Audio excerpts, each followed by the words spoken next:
അതും കുട്ടികളുടെ മാനസിക വ്യാപാരത്തിൽ സംഭവിക്കുന്ന മാറ്റം. മുതിർന്ന മനുഷ്യരോ കുട്ടികളെക്കാൾ കഷ്ടം, പരമകഷ്ടം. പങ്കാളിയോട് കൊല്ലത്ത് ഒരു ഭർത്താവ് ചെയ്ത ക്രൂരകൃത്യം കേട്ട് ഇന്നലെ നമ്മൾ ഞെട്ടി. ഒടുവിൽ റിപ്പോർട്ടർ പുറത്തുവിട്ട ശബ്ദരേഖയിൽ എല്ലാം ഉണ്ടായിരുന്നു. നിസ്സഹായയായ പെൺകുട്ടിയുടെ അവസ്ഥ. Reporter breaking. കൊല്ലത്ത് ഭാര്യയുടെ സ്വകാര്യ ദൃശ്യങ്ങൾ പകർത്തി അശ്ലീല വെബ്സൈറ്റുകൾക്ക് വിറ്റ പ്രതി മകളുടെ ദൃശ്യങ്ങളും പകർത്തിയെന്ന് അമ്മ. കുഞ്ഞിന്റെ പ്രായം എത്രയാണ്? വെറും 4 വയസ്സ്. 4 വയസ്സുകാരി മകളുടെ ദൃശ്യങ്ങൾ പകർത്തിയെന്നാണ് പരാതി. ഒന്നിലധികം ആളുകളുമായി കിടക്ക പങ്കിടാൻ ഭർത്താവ് നിർബന്ധിച്ചുവെന്നും സ്വകാര്യ ദൃശ്യങ്ങൾ പകർത്തുന്നത് തടഞ്ഞപ്പോൾ ക്രൂരമായി മർദ്ദിച്ചുവെന്നും പരാതിക്കാരി. പങ്കാളി കൈമാറ്റ ദമ്പതികളുമായും ഇയാൾക്ക് ബന്ധമുണ്ടെന്നും വെളിപ്പെടുത്തൽ. നിലവിൽ പരാതിക്കാരി വിവാഹമോചന ഹർജി നൽകിയിട്ടുണ്ട്. എ വി ജയശങ്കറുണ്ട് കൂടുതൽ വിവരങ്ങളുമായി. Jayashankar, good morning Jayashankar. കരുവാറ്റയിൽ പെൺകുട്ടിയാണ് കേരളത്തിന്റെ മനസാക്ഷിയെ ഞെട്ടിച്ചതെങ്കിൽ ഇവിടെ ഒരു പങ്കാളിയെ വളരെ ക്രൂരമായ രീതിയിൽ പൊതുസമൂഹത്തിൽ ആക്ഷേപിക്കത്തക്ക രീതിയിൽ അവരുടെ ദൃശ്യങ്ങൾ അശ്ലീല വെബ്സൈറ്റുകളിലിട്ട പങ്കാളിയാണ് നമ്മളെ ഞെട്ടിച്ചിരിക്കുന്നത്. അയാൾ ഇനിയും പിടികൂടിയിട്ടില്ല എന്നാണ് മനസ്സിലാക്കുന്നത്. മകളുടെ ചിത്രമടക്കം എടുക്കാൻ ശ്രമിച്ചു. മകളുടെ മുന്നിൽ വെച്ചും അയാൾ ചില മോശം കാര്യങ്ങൾ ചെയ്തു എന്നാണ് ഭാര്യ ഇന്നലെ പറഞ്ഞിരുന്നത്. എന്താണ് ഈ കേസിന്റെ ഇപ്പോഴത്തെ അവസ്ഥ Jaishankar? Good morning doctor Arun. എന്തായാലും ഈ കേസെടുത്തതിന് പിന്നാലെ ഈ പെൺകുട്ടിയുടെ പങ്കാളി പ്രതി ഒളിവിൽ പോയിരിക്കുകയാണ്. ഇയാൾക്ക് വേണ്ടി പോലീസ് അന്വേഷണം നടത്തുന്നുണ്ട്. മൊബൈൽ ഫോൺ ഉൾപ്പെടെ സ്വിച്ച് ഓഫ് ആക്കി വെച്ചുകൊണ്ടാണ് ആള് മുങ്ങിയിരിക്കുന്നത്. എന്തായാലും ആ പെൺകുട്ടിയോട് സംസാരിക്കുമ്പോൾ കാര്യങ്ങൾ വളരെ ദുഷ്കരമാണ് ഡോക്ടർ അരുൺ. നമുക്കൊന്നും ഇങ്ങനെ കേട്ടിരിക്കാൻ പറ്റാത്ത, ഇങ്ങനെയൊക്കെ മനുഷ്യന്മാർക്ക് ചെയ്യാൻ സാധിക്കുമോ എന്ന് നമുക്ക് തോന്നിപ്പോകുന്ന കാര്യങ്ങളാണ് ആ പെൺകുട്ടി കഴിഞ്ഞ കുറെ വർഷങ്ങളായി നേരിട്ടത്. സ്വന്തം മകളുടെ ഉൾപ്പെടെ ദൃശ്യങ്ങൾ തന്റെ ഭർത്താവ് പകർത്തിയെന്നാണ് ഈ പെൺകുട്ടി പറയുന്നത്.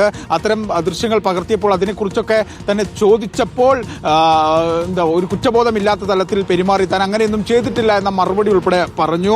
ഒപ്പം തന്നെ ഒന്നിൽ കൂടുതൽ ആളുകളുമായി, വിദേശത്തുള്ള സമയത്ത് ഉൾപ്പെടെ ഒന്നിൽ കൂടുതൽ ആളുകളുമായി ഇത്തരത്തിൽ കിടക്ക പങ്കിടാൻ അല്ലെങ്കിൽ ബെഡ് ഷെയർ ചെയ്യാനുള്ള ഒരു അഭ്യർത്ഥന അല്ലെങ്കിൽ അത്തരം കാര്യങ്ങളൊക്കെ തന്നോട് പങ്കുവെച്ചു. ഒപ്പം തന്നെ ഈ ഭാര്യമാരെ കൈമാറ്റം ചെയ്യുന്ന ചില സംഘങ്ങളുമായി ഇയാൾക്ക് കൃത്യമായിട്ടുള്ള ബന്ധങ്ങളുണ്ടായിരുന്നു. അത്തരം ചില സംഘങ്ങളുമായി സംസാരിക്കാൻ ഉൾപ്പെടെ ഇയാൾ നിർബന്ധിച്ചു എന്നാണ് പറയുന്നത്. ഈ കേരളത്തിൽ ഉൾപ്പെടെയുള്ള ഇൻസ്റ്റഗ്രാമിൽ ഉൾപ്പെടെ സജീവമായിട്ടുള്ള ചില ആളുകളുടെ പേരുകളൊക്കെ ഈ പെൺകുട്ടി പറയുന്നുണ്ട്. പക്ഷേ നിയമപരമായി നമുക്കിപ്പോൾ അത് പങ്കുവെക്കാനാകില്ല. എങ്കിലും വലിയ തോതിലുള്ള ഒരു ക്രൂരത നേരിട്ടു. ഇത്തരത്തിൽ നിരന്തരമായിട്ടുള്ള ഇയാൾ ചിത്രീകരണം, സ്വകാര്യ ദൃശ്യങ്ങൾ ഉൾപ്പെടെ ചിത്രീകരിച്ചു. അത് എതിർത്തപ്പോൾ ക്രൂരമായ രീതിയിൽ മർദ്ദനം മുമ്പ് വിദേശത്ത് വെച്ചും ഉണ്ടായി എന്നാണ് ഈ പെൺകുട്ടി പറയുന്നത്. ഒപ്പം തന്നെ ഈ കുട്ടിയുടെ മുമ്പിൽ വെച്ച് ഉൾപ്പെടെ വിദേശത്ത് വെച്ചും നാട്ടിൽ വെച്ചും ഒക്കെ ഇയാൾ നിരന്തരം ഈ ലൈംഗിക ചേഷ്ടകൾ കാണിച്ചിരുന്നു. അതൊക്കെ എതിർക്കാൻ ഈ പെൺകുട്ടി ശ്രമിച്ചിരുന്നു. പക്ഷെ അപ്പോൾ പോലും ഇയാൾ ക്രൂരമായ രീതിയിൽ അതിനോട് പെരുമാറുന്നു എന്നാണ് ഈ പെൺകുട്ടി പറയുന്നത്. ഈ പെൺകുട്ടി ഇത്രയും നാൾ ഈ കുട്ടിക്ക് വേണ്ടി, 4 വയസ്സുള്ള കുട്ടിക്ക് വേണ്ടി മാത്രമാണ് എല്ലാം അഡ്ജസ്റ്റ് ചെയ്ത് ഇയാളെ എങ്ങനെയെങ്കിലും നന്നാക്കാമെന്ന നീക്കവുമായി പോയത്. പക്ഷെ ഇപ്പോഴെന്തായാലും അതെല്ലാം ഉപേക്ഷിച്ചു, നിയമം വഴിയിലേക്ക് പോവുകയാണ്.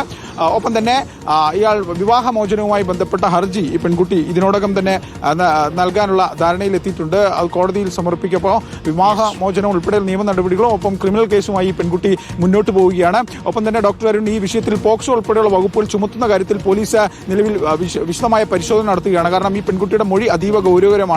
പക്ഷേ ഈ 4 വയസ്സുള്ള കുട്ടിയുടെ മൊഴി ഒരു വനിതാ CPO രേഖപ്പെടുത്താൻ ശ്രമിച്ചിരുന്നു. പക്ഷേ ആ കുട്ടി ഇത്തരം അമ്മ പറയുന്ന കാര്യങ്ങൾ ഇല്ല എന്ന മറുപടി നൽകിയതിനാലാണ് പോലീസ് പോക്സോ നിലവിൽ എടുക്കാത്തത്. എന്തായാലും കൗൺസിലിംഗ് ഉൾപ്പെടെ നൽകിക്കൊണ്ട് ഈ 4 വയസ്സുകാരുടെ മൊഴി വിശദമായി എടുക്കാൻ പോലീസ് നീക്കം നൽകുന്നുണ്ട്. കൂടുതൽ തെളിവുകൾ ലഭിക്കുന്നവർക്ക് പോക്സോ ഉൾപ്പെടെ എടുക്കുമെന്നാണ് പോലീസ്. ആ ദാമ്പത്യം എത്രമാത്രം സങ്കീർണവും ക്രൂരവും അസഹനീയവുമായിരിക്കും എന്നുള്ളത്. 2022 മുതൽ ഭർത്താവ് ഭാര്യയുടെ സ്വകാര്യ ദൃശ്യങ്ങൾ അശ്ലീല വെബ്സൈറ്റുകൾക്ക് വിറ്റുകൊണ്ടിരിക്കുകയാണ്. ഇത് ഭാര്യ അറിയുന്ന സമയത്തുണ്ടാകുന്ന ഷോക്കാണ് അവർ പ്രകടിപ്പിച്ചത്. നീ എന്റെ മാനത്തെക്കുറിച്ച് ആലോചിച്ചോ എന്നാണ് അയാളുടെ പേരെടുത്തു പറഞ്ഞ് ഈ ഭാര്യ ചോദിക്കുന്നത്. ആലോചിച്ച് നോക്കൂ, ഒരു പങ്കാളി എങ്ങനെയാണ് സ്വന്തം പ്രാണനിൽ പ്രാണെന്ന് കരുതുന്ന മറ്റൊരു പങ്കാളിയുടെ സ്വകാര്യ ദൃശ്യങ്ങൾ വെബ്സൈറ്റിൽ ഇട്ടുകൊടുക്കുക? അയാൾ ഏത് മാനസിക വ്യാപാരത്തിലായിരിക്കും? അത് തീർച്ചയായിട്ടും ഒരു മനോവൈകൃതത്തിന്റെ ലക്ഷണമാണ്. അടിയന്തരമായി ചികിത്സിച്ച് ഭേദമാക്കേണ്ടതാണ്. അത് കുറ്റകൃത്യമായി ഇപ്പോൾ മാറിയിരിക്കുന്നു എന്നതാണ്.